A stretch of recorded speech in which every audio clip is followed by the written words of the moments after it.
Let's rewind like a VHS. Turn back the time, feel the beat in our chest. Make sure that we never forget. Let's rewind like a VHS. VHS, VHS. Let's rewind like a VHS. VHS, VHS. Let's rewind like a VHS. Let's concede that we wanna believe that the past was only a dream, just a place that we never could leave. Follow what's on the way to retrieve. VHS, VHS. Let's rewind like a VHS. VHS, VHS. Let's rewind like a VHS.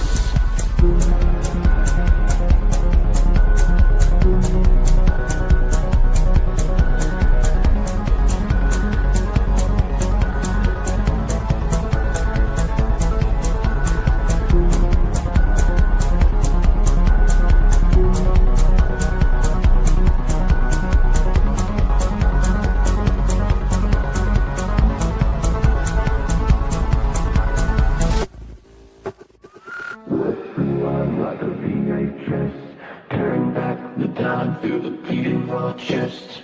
Make sure that we never forget. Let's rewind like a VHS. VHS, VHS. Let's rewind like a VHS. VHS, VHS.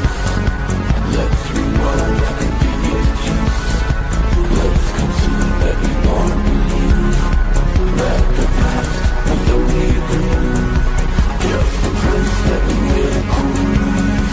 Follow what's on the way to retrieve. VHS, VHS. Let's rewind like a VHS. VHS, VHS. Let's rewind like a VHS.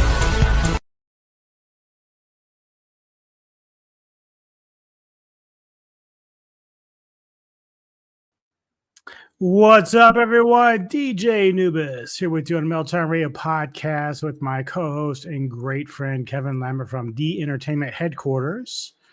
And we do this nice little show called the Cinematic Synergy, where every month we alternate. Sometimes we do a couple weeks closer to each other, but we try to fit in as much shit as we can. But either way, we basically base it off once a month as much as possible.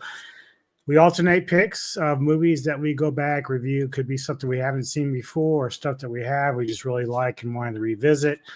In this case, ironically and kind of weirdly and coincidentally, I chose the Golden Voyage of Sinbad, but you had discovered that you had never actually seen this particular film.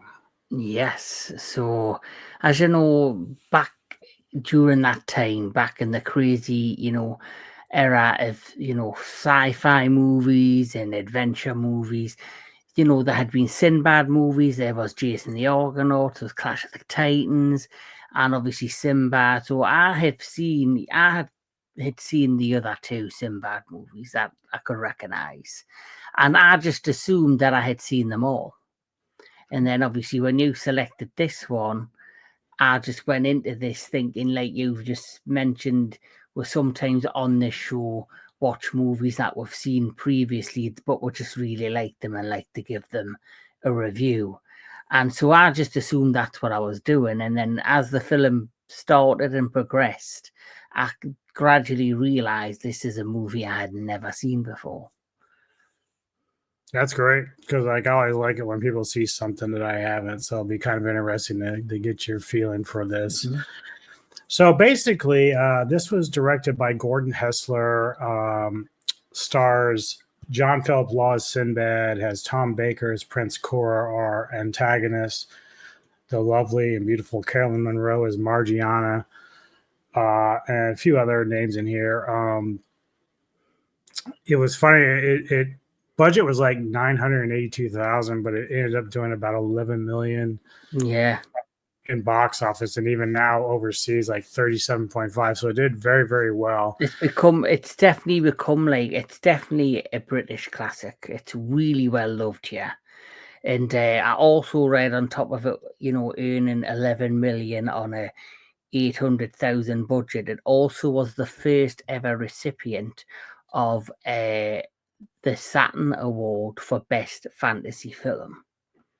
So the Saturn Award must have been a new award show system that started many years ago, and this received the very first ever one for fantasy film, which is a great achievement. Yeah, it really is, because especially when you think around that time, because there are other Sinbad movies as well, as we talked about off screen, about Jason and the Argonauts, and of course we talk about Ray Harryhausen and all his stop motion creatures and stuff that he brings to these movies. And so the fact that this was actually the first one to win that kind of award is pretty amazing upon itself. So basically our plot here is that Sinbad is, of course, on a ship. He's out sailing the world, and they end up coming across this little creature, which I think they call it what did they call it? A homunculus? Yeah, homunculus. Yeah, the bat, like, it's like a gargoyle type, mini little gargoyle type creature.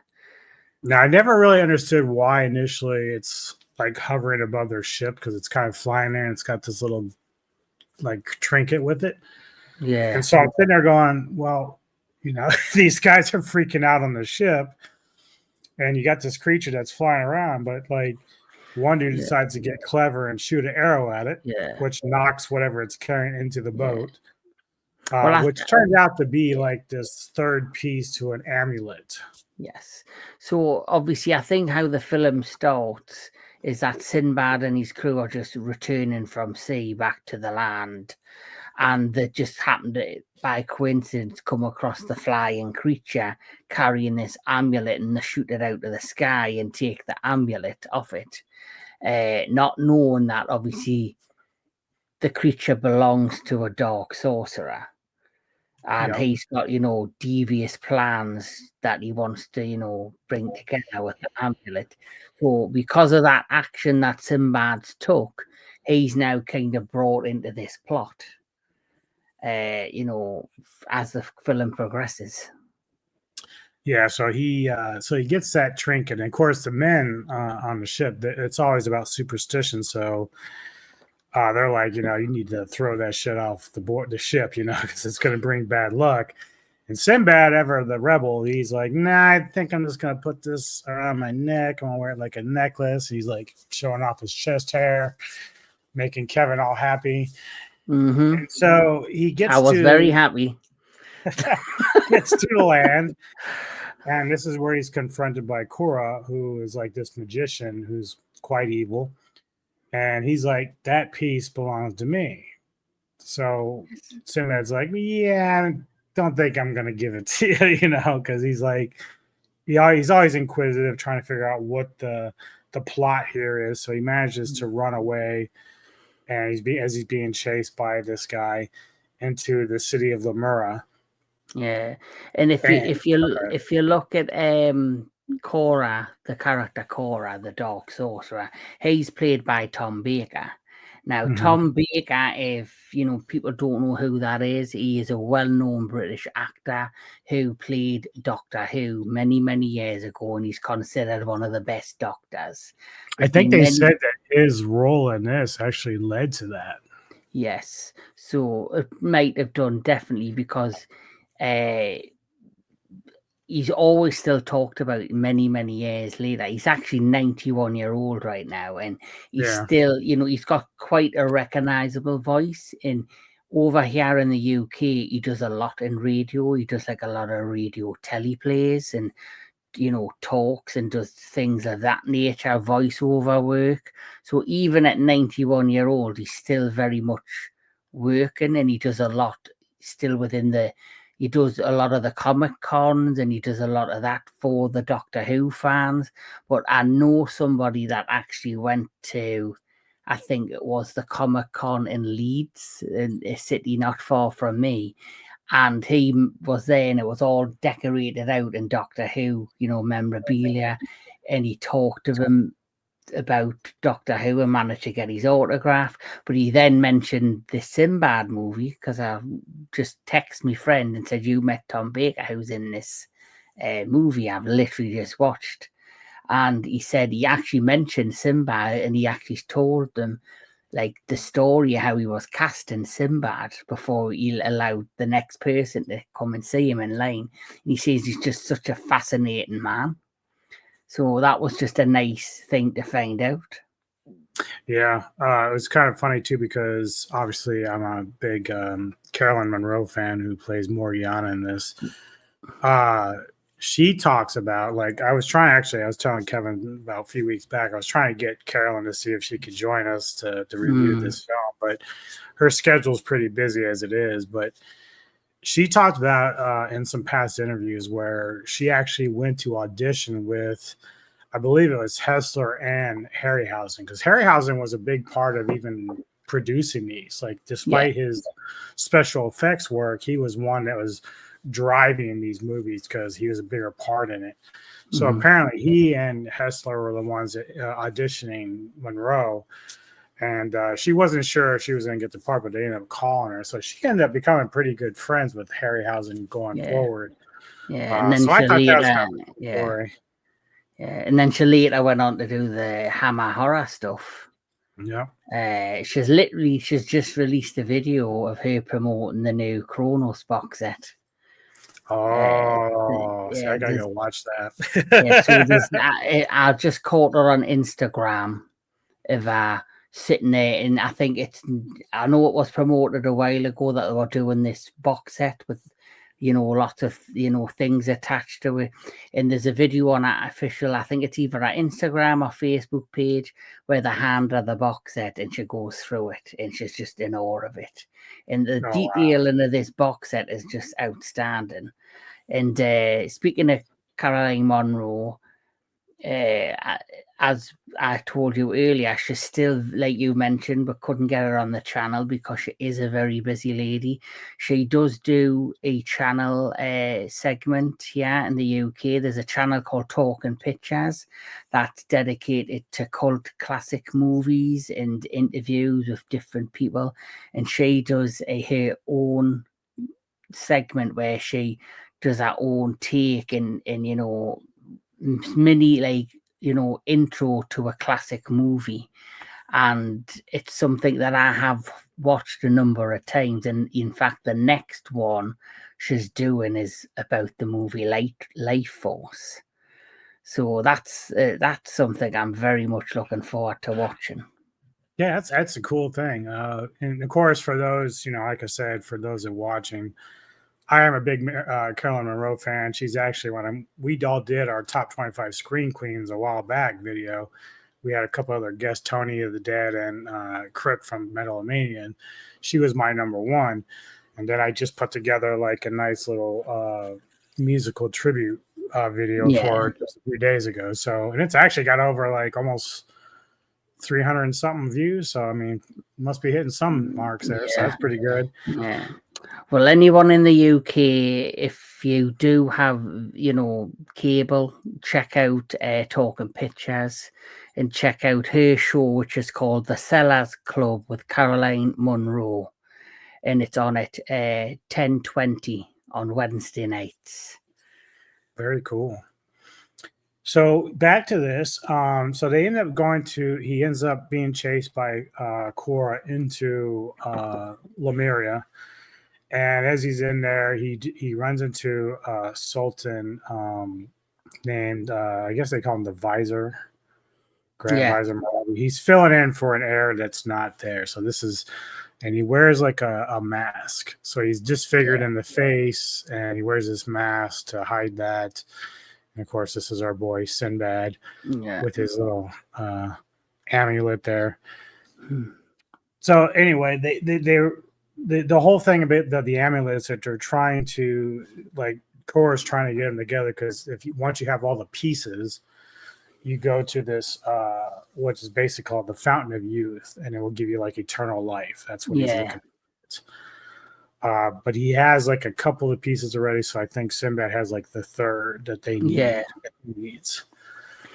What I find funny about, the character of the Grand Vizir of Marlborough, who's played by Douglas Wilmer, is the story of his mask. Now, obviously, he tells the story how he was really visibly burnt across the face, and it actually goes back to the character of Korra, who obviously was seeking the three different pieces to the amulet, and in that kind of cave area that he takes him to look at the clues and that of the wall, that was engulfed in flames, that I guess because of an unsuccessful, attempt by Korra to take the amulet pieces, and he was, brutally burnt. And he basically tells you that story, which really gives some depth to the character of the Grand Vizir, and it's like him and Sinbad against him for the rest of the movie. Yep. And so obviously they start going on their trip sailing. Of course, there's some cool points where I'm trying to remember now some of it, because as Korra, of course, gets his own ship and he's going to try to follow Sinbad. And of course, initially the homunculus, the little gargoyle thing, is the one that flies around and kind of spies on everybody. That's how he kind of knows. So that's what happens. So basically, in the cave area within the walls of this city palace, the Vizir and Sinbad, basically the Vizir takes Sinbad to this area, and he's basically explaining the story how he was brutally burnt. He tells him about Korra's plans, or he wants to get the three pieces of the amulet, and then he wants to use the three pieces, like you say, to find this Fountain of Youth. And at the same time, Korra has, like you say, this little creature, and he sends him into this cave area to spy on them. But luckily, Sinbad and the Vizir spot the creature and take it out and kill it. But it's too late, because now Korra has all of his earwigged basically to the whole conversation they've had. Yeah. And because he's done that, he now knows what he needs to do. Yeah. But at the same time, the Vizir thinks, they're lost and that they don't know what to do. But then Sinbad uses two parts of the amulet, and due to the flames coming from the torches within the cave, there's a giant kind of wall painting, and they can't make heads or tails of it.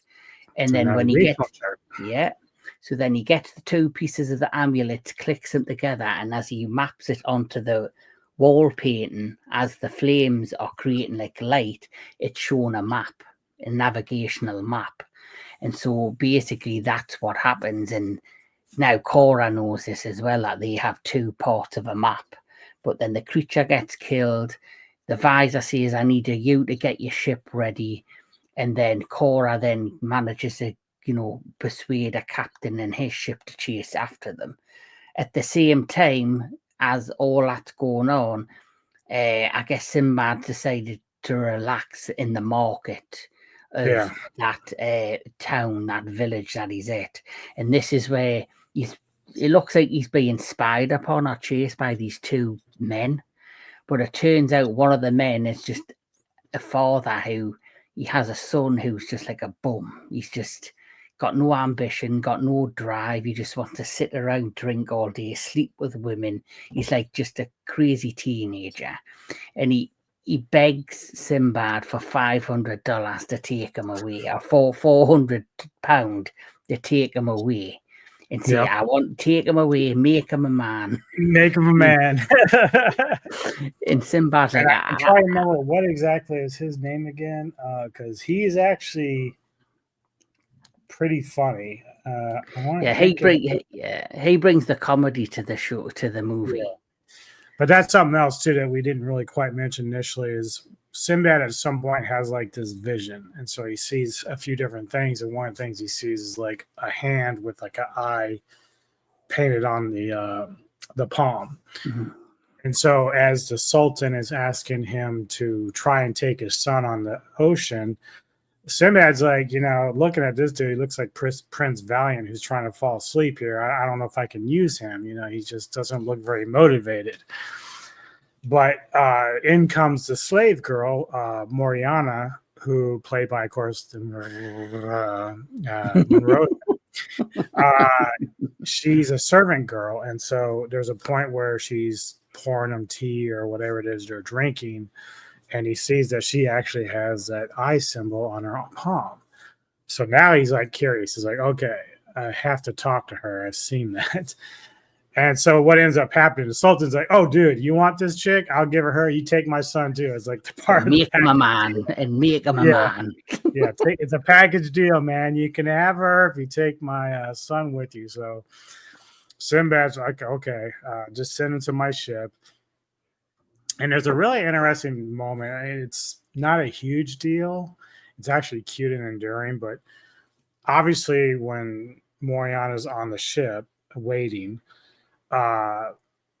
Sinbad comes in and she's already grabbed like a knife, like she's thinking maybe he might try to hurt her, but the reality is like they both, at least her, she looked like she was pretty entranced by him. So it's like, and he's a clear-cut dude. He's not going to do anything harm. In fact, he told her, he's like, you're a free woman, you don't have to do anything you don't want to do. And then he makes this quip as he goes to change, like, pour me some tea or something, right? And then he goes, please. And then she's happily doing it, so but yeah, so because she has the mark, he's bringing her along on the trip because he doesn't know what role she's going to play in whatever vision that he had. Yeah. So you can take it from there if you want. So obviously they're now on the ship and they're now heading towards what they then kind of realize through looking at the navigation of this map that it's leading them to this mysterious island, which, it's shrouded in mystery. There's a lot of, speculation about this island. It's also an island that no one wants to go to because they've heard lots of, bad things happen there. And suddenly, as they are sleeping on a night time, heading towards the island, you've got Cora, who decides to use the dark art magic to try and steal the navigation map that they have. But then I don't know the name of his assistant, but there's that he has an assistant with him who says you need to not use the dark art magic because it's now draining you. It's now sucking the life out of aging you. him. Yeah. Yeah. It's kind of, I guess it's like a deal with the devil. Every time you use, the magic that he possesses, it ages him. And it's kind of funny because it's almost like the sands of time for Korra, because his goal is to get the Fountain of Youth to immortal life, but in the process of getting there, he's got to use more and more dark magic. So it's like, as you said, his right-hand man's like, dude, you're not even going to make it all the way to the journey if you keep doing this. Like, you're not going to get there. You're going to be like an old man by the time you're there. But, Korra's like, well, you got to have faith, brother. I'll be fine. Yeah. Yeah. So what ends up happening now is Korra then summons the magic. And when he summons the magic, suddenly the wooden like, carving on the front of the ship starts to twist and jolt and snaps itself apart away from the main ship and becomes a living being on its own and starts attacking the crew. Some of them are literally just wiped out by this walking wooden, I guess golem type item now. Yeah, it's like a siren that sits on the front of the ship. Yeah, but it's made of complete wood. So I'm just showing some scenes here that people can look at a little bit while we talk. So yeah, that's one of the constant things within the Sinbad movies is that whoever the enemy is, they have this black magic power. And so in this case, Cora can resurrect his homunculus creature, what he does in this, and then the siren that sits on the front of the ship, he's able to mess with that. So there's a lot of different things he did. We actually see later on where he animates the god Kali, the 6-arm thing. So yeah, so when they're on the ship in the basically, he makes the wooden siren come alive. It attacks the crew, and then it grabs the map, the navigational map. And this is when Sinbad comes out and realizes what happened, that Cora used his magic. And he basically, he says the only way to defeat it, it's made of wood. We need to set this thing on fire. And as he's trying to set it on fire, Cora himself is getting weaker and weaker to the point where he's going to collapse.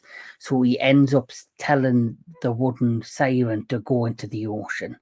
So it goes into the ocean, but at the same, it's carrying like a large metal like a spear or something, like a spear, like a staff spear from the ship, and because it's holding this metal staff, it sinks to the bottom of the ocean. And Sinbad thinks everyone assumes, the mission is failed, everything, the map's been taken, and what people don't know is that Sinbad has remembered the map. He has like a photographic memory of it in his head. And basically the mission isn't lost. And going back to the footage you've just showed there on the screen, one thing I loved about this film, like I love a lot of these old school movies just because I love the special effects. Everyone goes mad about CGI, but I do miss the days of the stop motion special effects. I do miss like how, they have like the old ways of filmmaking, and these are classic movies in like you say, I guess the Minotaur type creature, the Centaur, where I think it's a Centaur, the horse. Yeah, it's like a Cyclops Centaur, yeah. Yeah. That for me looked amazing. And even the Griffin, they look fantastic. So that's one thing I loved about this particular movie as well, is that the effects were still on point for its time.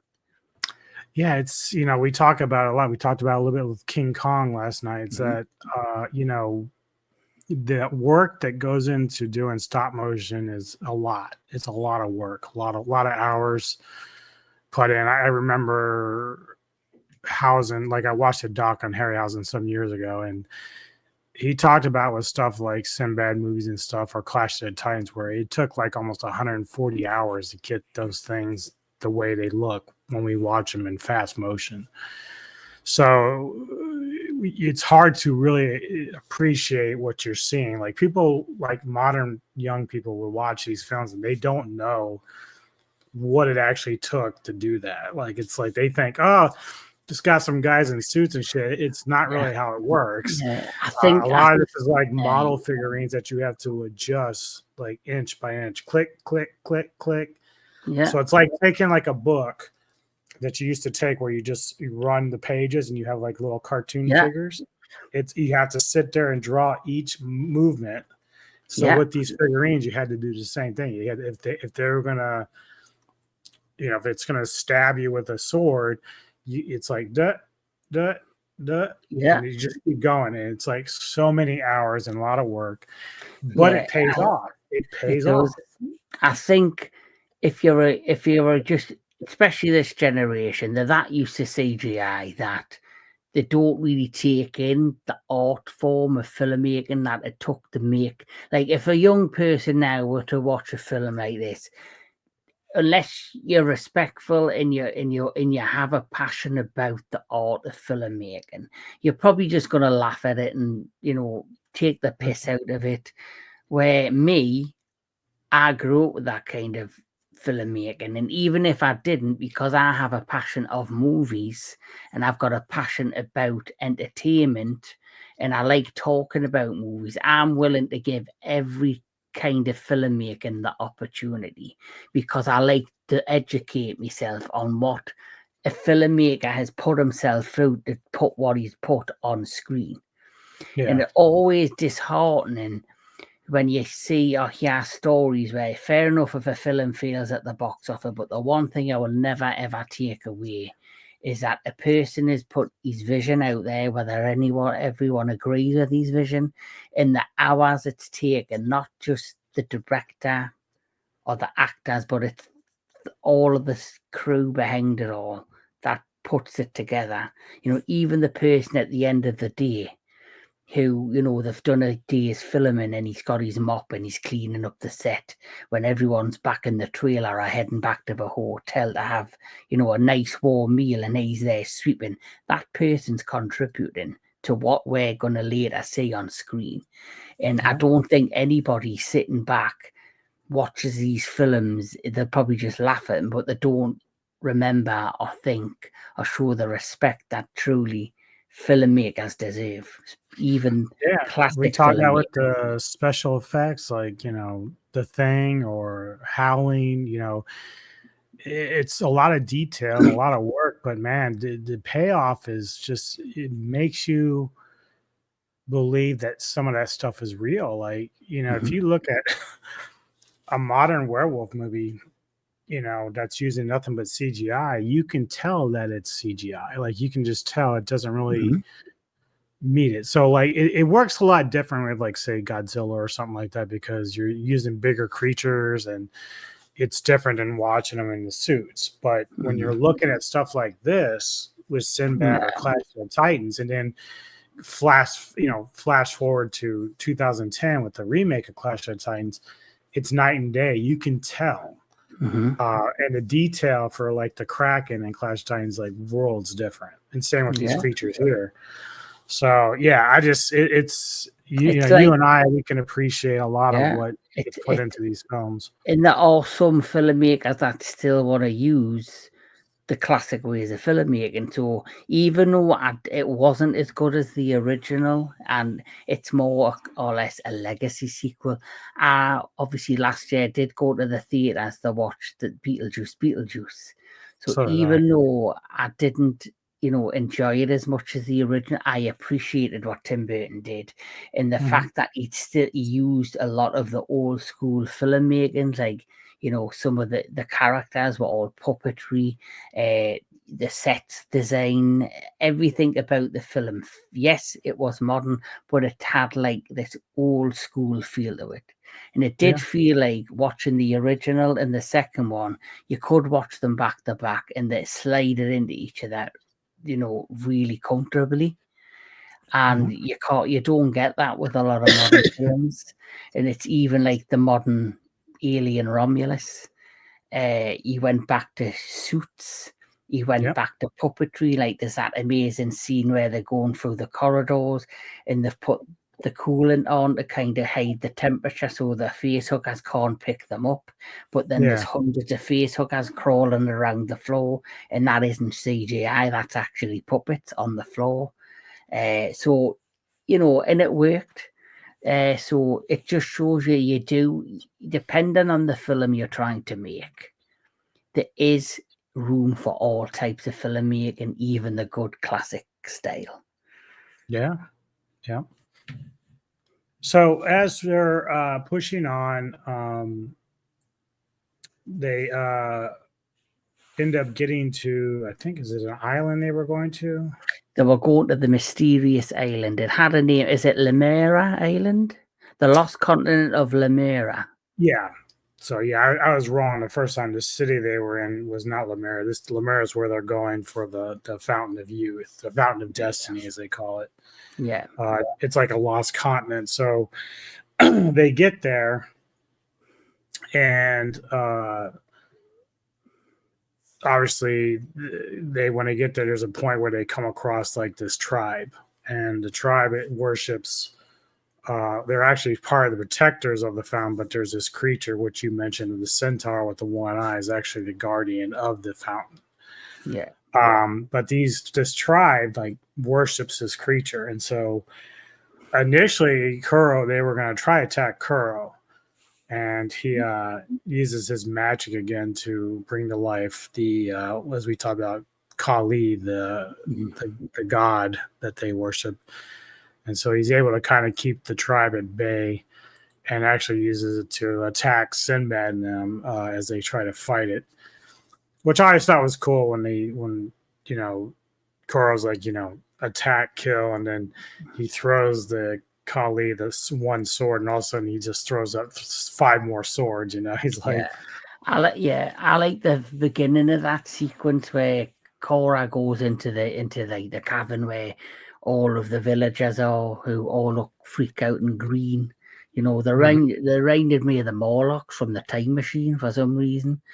Yeah. All green with the hairs and all that. And I think they are very, I think if he hadn't done what he did, they probably would have attacked him and killed him.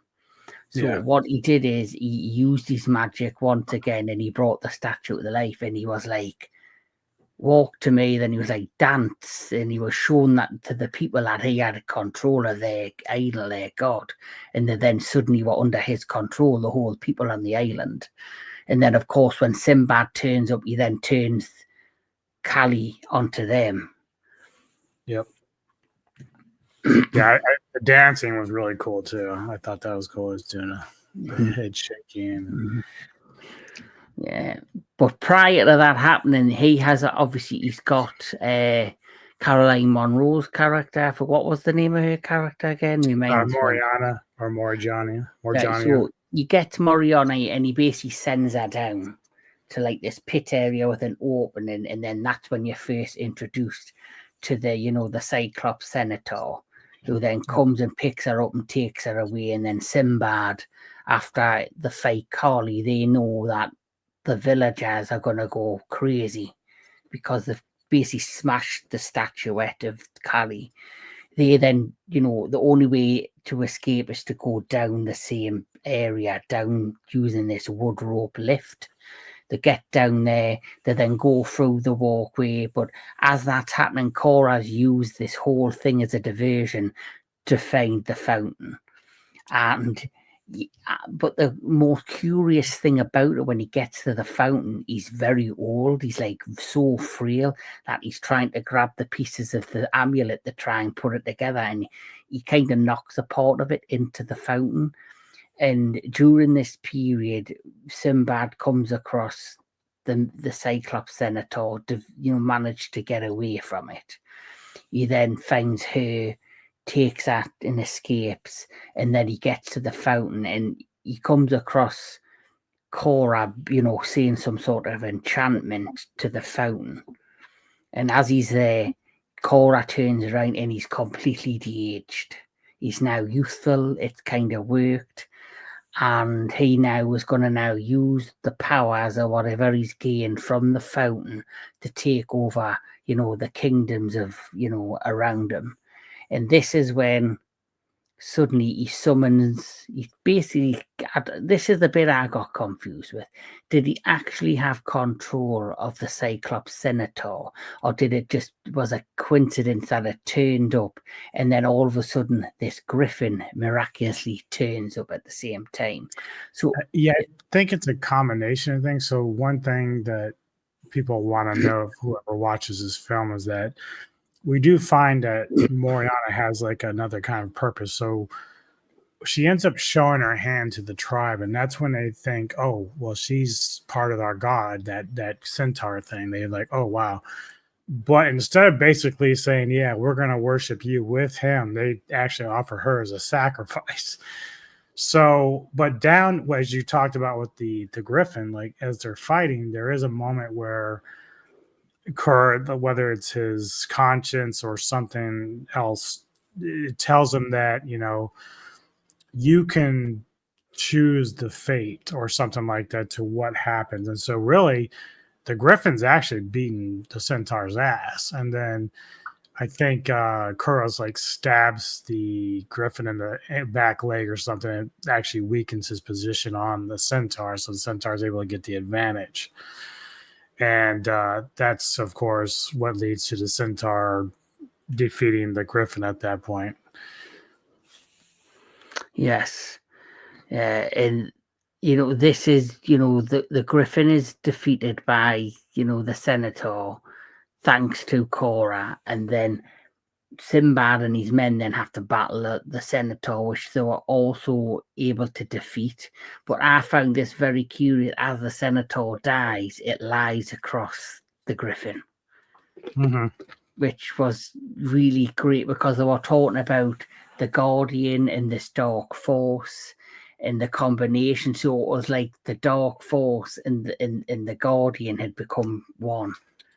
Yep. When it collapsed on top of one another. And this is now that Cora is fully rejuvenated. Him and Sinbad duke it out in a one-on-one sword duel. And as this is progressing, Sinbad's kind of getting the upper hand, and then Cora decides to use his magic and goes invisible. Yeah, it's called like the Shield of Darkness or something, and he's able to make himself invisible.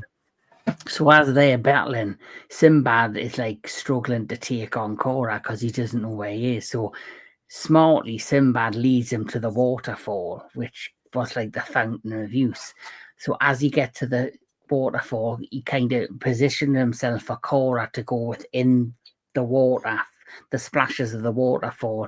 As that happens, he sees the outline of Cora's body and is able to find him and give the killing blow, and which leads to Cora, being defeated. The powers of darkness have now rescinded, and this is where things get better. Everything is fine. They're going to be, treasures aboard, whatever you want to call it. But then this is where, for me, it's where another character's journey gets the ultimate kind of, ending, and that is the character of the Grand Vizier. Of he, is a guardian of the land that he was from, and basically after getting his face dramatically burnt, Sinbad puts everything together, the three bits, the amulet, and it turns into a crown. Places the crown on his head, and next thing you know, the Grand Vizier, his facial expression starts to change. The mask, the golden mask, starts to like change shape, and once he removes that mask, he's now completely healed. He has now been fully healed, and kind of his come full circle. He protected his village, his city, killed the evil, and now he can go back and live a normal life, not as like a scarred man. And the film ends with a beautiful embrace on the boat, and obviously the Sultan's son, who was along for the ride, who now is no longer a lazy bum, isn't just a dumb drunk. He actually wants to be a full-fledged member of Sinbad's crew. Yeah, I like the there is a moment, towards the end when you talk about the embrace with Mariana and Sinbad, and she asked him, like, why did you give up the crown? Because he could have taken the crown for himself. And he's like, well, if I had done that, I wouldn't have the freedom to choose who I love and marry. And so it's wink, wink.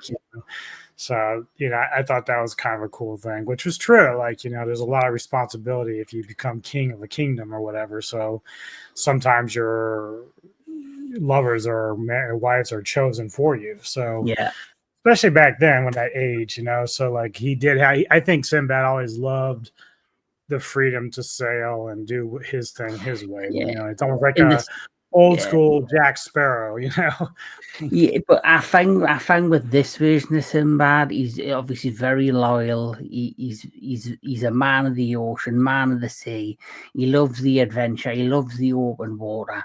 But he's also, I think, one of those deep down. He's a very loyal, passionate person, and once he finds his partner in life, he's somebody that will be extremely loyal to that person and only ever have the one. Where I think in other movies of this kind, we've seen where, people are in like a tent and there's 10 women around them and it's like a free for all. So The harem, yeah. Yeah, the one thing I loved about this is how Sinbad comes across. He's very charismatic, very easy on the eyes, but he has like this really strong kind of humanity about him, this strong kind of loyalty, passion, and he's smart and intelligent with it all, and he has a bit of a humor with it all as well. Yeah. Yeah, definitely all those things you just said. I mean, he's, certainly calm and cool. Like, even when his own shipmates were kind of concerned, or they would, like I said about the amulet initially, where they were like, you need to toss that across. And then even like later when they first start loading up the ship, when the visor and everyone comes, you got the ladies, and he's like, the guys on the ship are like, this is going to be a weird trip, man. This is going to be a weird trip because they got all this shit going on. They don't know what's going on. Yeah. But yeah, Sinbad's totally calm. He's under control. He's got he knows what he's doing. And, and as you said, even when he found the map, like when the visor didn't know really where to go, Sinbad is very, what's the term I'm looking for?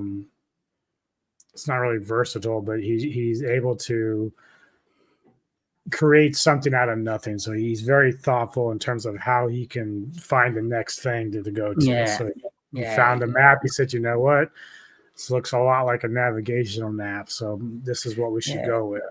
Yeah, definitely. He's like very intuitive, where yeah. He can kind of pick up signs and like you see things, and basically he can make water out of mud. Basically, you can basically he's very skilled at looking at certain lands or places and seeing things around him and be like I say, basically being able to make something out of nothing. Yep. So what would be your final thoughts on the Golden Voyage of Sinbad? I really, really enjoyed it. It was a pleasant surprise. Like I say, I thought I had seen this movie and I haven't. Like you say, Caroline Munro, absolutely stunning, gorgeous as always. Another amazing performance. The actor who plays Sinbad, easy on the eyes, a great choice to play Sinbad. Tom Baker, absolutely brilliant, is the main villain in this. As always, the effects for its time were outstanding. Especially love the scene with the Kali god and the fight sequences and the dance. I think that was the best with the special effects sequence within the course of the movie. So I would definitely recommend this. It's easy watch. It's a fun film. If I had to rate it, I'd probably give it a strong rating and give it a 8 out of 10. That's where I am too. I give it 8 out of 10. Definitely one of my favorites, but I think I like at least Eye of the Tiger the most, just in terms of the plot. But I have to revisit Seventh Voyage, but I know I'd like it and stuff like that. But yeah, this is a good film, and if you're someone that likes stop motion or likes monster movies, a lot of us here at the Sci-Fi Society enjoy a lot of that stuff. So if you're into that kind of stuff and you haven't seen it, check out the Sinbad movies. They're always a lot of fun. Mm-hmm. Definitely. So what's coming up on the entertainment headquarters? Let people know. So, as you know, last night you and I took part in the first of the Month of Kong series. The first half of February is dedicated to King Kong and a number of his movies. So we did King Kong 1933. Next week, or leading into is it Friday and Saturday, we'll be doing on the 13th and the 14th King Kong Escapes. We're doing Godzilla versus King Kong, on the 13th. Yeah, and then on the 14th, we're doing King Kong Escapes. I'm also going to be doing the Green Slime, which is 1967, I think, or 1969. I think. But those films are amazing movies, and it's all leading up to an interview with the lovely Linda Miller, who I got to meet at G-Fest in 2023 in Chicago. Such a lovely lady, and I just happened to, chance it and see if she wanted to do an interview. She was willing to do it, and we're not just going to be talking about her life with King Kong and in the world of Toho. We're also potentially could be talking about some upcoming projects that she's going to be a part of. So that's a lot of fun coming to Entertainment Headquarters. And later tonight, I'm going to be releasing my top 10 Western movies. Hell yeah. Looking forward to that. I'm definitely looking forward to the Linda Miller interview too. That's going to be a lot of fun. For me, tonight, actually, Mr. Olvin and myself, for those that were with me last night over at Tokusatsu Shogun's channel, he also goes by the name Olvin. And so we are going to start doing similar to what Mr. Lambert and I do with this show and Retro Movie Classics. We're doing a new show with him now. I will be doing a new show with him called the Silver Screen Savants. And we're kicking off tonight with Live and Let Die, James Bond. We're going to kind of go down that rabbit hole. And actually, for our first episode tonight, we'll be on my channel. I'm going to try to do it live, too. So if anybody wants to come and chat and hang out, they're free to do so. Well, if I'm around, I'll join. I'll try and, I'll at least try and pop in and say hi. Say hello, yeah. Yeah, so tonight, Neko will actually join us for our first opening act. So she's really big into that Live and Let Die film as well. So great movie. Yes. But outside of that, tomorrow, I'll be guesting on Sci-Fi Century's channel as we do a review of Conan the Barbarian. And then, of course, next week I'll be there for the King Kong and Godzilla, as well as Godzilla King Kong Escapes. So, King Kong.